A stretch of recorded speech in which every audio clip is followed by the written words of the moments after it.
presidente, ¿a qué punto ha llegado el estatuto de oposición que ya ni siquiera somos un partido político? Y tengo que hablar aquí a título de el único parlamentario, porque además nos quitaron la mitad de la bancada, que está aquí en representación de un movimiento que no tiene personería jurídica. Soy el único. Esa es la democracia colombiana, pero no me voy a referir al tema, sino a lo que nos convoca. En mi opinión, leyendo el informe de mayorías que llaman aquí, el informe del Centro Democrático y de el Grupo Libres y el Partido Conservador, lo que uno podría concluir es, oiga, pero el acuerdo al que habíamos llegado en la comisión primera con el Centro Democrático y el expresidente Uribe, senador actual, tenía muchísimo más fondo, garras, profundidad, porque ni más ni menos cambiaba la estructura de decisiones de la JEP que estas objeciones que ahora aquí se amarran desesperadamente tratando de defender. Es de una torpeza, de un error táctico político enorme cambiar, logrado ya el acuerdo político conmigo, con el Partido Liberal, con la oposición del Polo en ese momento, con críticas sobre nosotros por haber llegado a ese acuerdo de cambio de estructura de la JEP, tenía muchísimo más profundidad que esto que están hoy presentando en el informe de objeciones el presidente Duque y sus amigos en el Congreso. Eso se llama torpeza. Alguien, y la historia de estos proyectos lo descubrirá algún día, algún grupo de asesores de esos que soban las solapas y los hombros de las personas que llegan al poder, que son profesionales en ese tema, tratando de escalar posiciones, de volverse ministros o vaya a saberse qué interés ha llevado a Duque a una de sus mayores torpezas, por lo menos hasta el momento: objetar la JEP. Cambiar el acuerdo que ya se había logrado en el Congreso para cambiar la estructura de la JEP, la toma de decisiones, por unas objeciones que son risibles,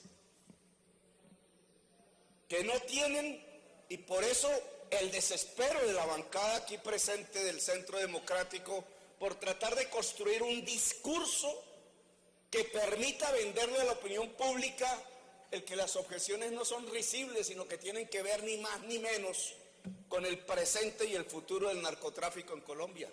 Carreta. Apruébense o no se aprueben esas objeciones, el narcotráfico tiene otra lógica que nada tiene que ver con esos artículos.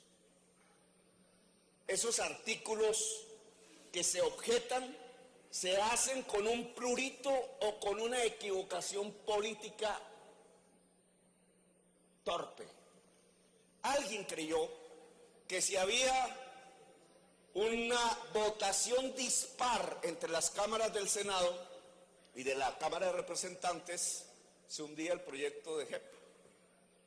Y quizás alguien interesado en que se acabara la JEP en Colombia, es decir, la posibilidad de intercambiar beneficios jurídicos por verdad, le puso la vela al diablo pensando que por ese camino iba a destruir la JEP. Y sedujo a Duque a objetar. Esas objeciones, en el fondo, no tenían razón de ser. Han metido a Duque en un desgaste político profundo a cambio de nada, a cambio de una derrota aquí, porque ya es una derrota. Ya la Cámara de Representantes votó en contra de las objeciones, ya las objeciones están rechazadas. Llevaron a Duque a un desgaste innecesario. Él no necesitaba objetar el proyecto JEP.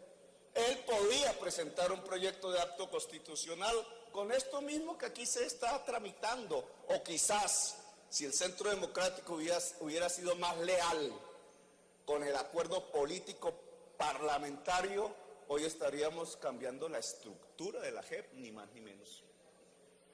Porque este discurso sobre el narcotráfico es mentiroso. Permítame pensar la historia del narcotráfico en Colombia en tres grandes momentos. Decía en la comisión primera, uno el de Pablo Escobar y este último. Y hacernos una pregunta, ¿es más poderoso hoy el narcotráfico que en la época de Pablo Escobar? Y la respuesta es sí. Hoy es muchísimo más poderoso que la época de Pablo Escobar. Son tres grandes momentos del narcotráfico con tres estrategias para ellos diferentes. Pablo Escobar, intentando vía terror impedir la extradición, logra un acuerdo efectivamente con el presidente Gaviria de sometimiento a la justicia y comete, mafioso al fin, la torpeza de traquetear desde la cárcel, la catedral, y muere. Pablo Escobar no era más sino el iniciador, entre varios, del narcotráfico. Hay un segundo momento, más poderoso que el de Pablo Escobar, el de Carlos Castaño y sus socios, el paramilitarismo que llaman, mal llamado. En ese momento Carlos Castaño, en los 90, 95, 97, decide una estrategia para el narcotráfico, consistente en, uno, una sola bolsa financiera del narcotráfico a nivel nacional, que es lo que llaman la oficina de Envigado.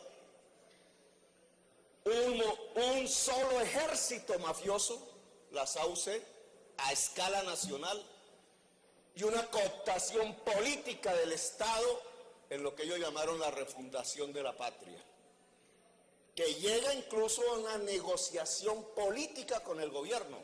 Es el narcotráfico negociando políticamente con el gobierno. Cuando se negocia políticamente, se negocia es el poder. Cuando se somete a la justicia, se negocian las penas. Pero cuando se negocia con un gobierno, lo que se está negociando es el poder político. Ese momento del narcotráfico era muchísimo más poderoso, llegó a dominar esta corporación con el 35% de sus miembros, y por eso tantos impedimentos de familiares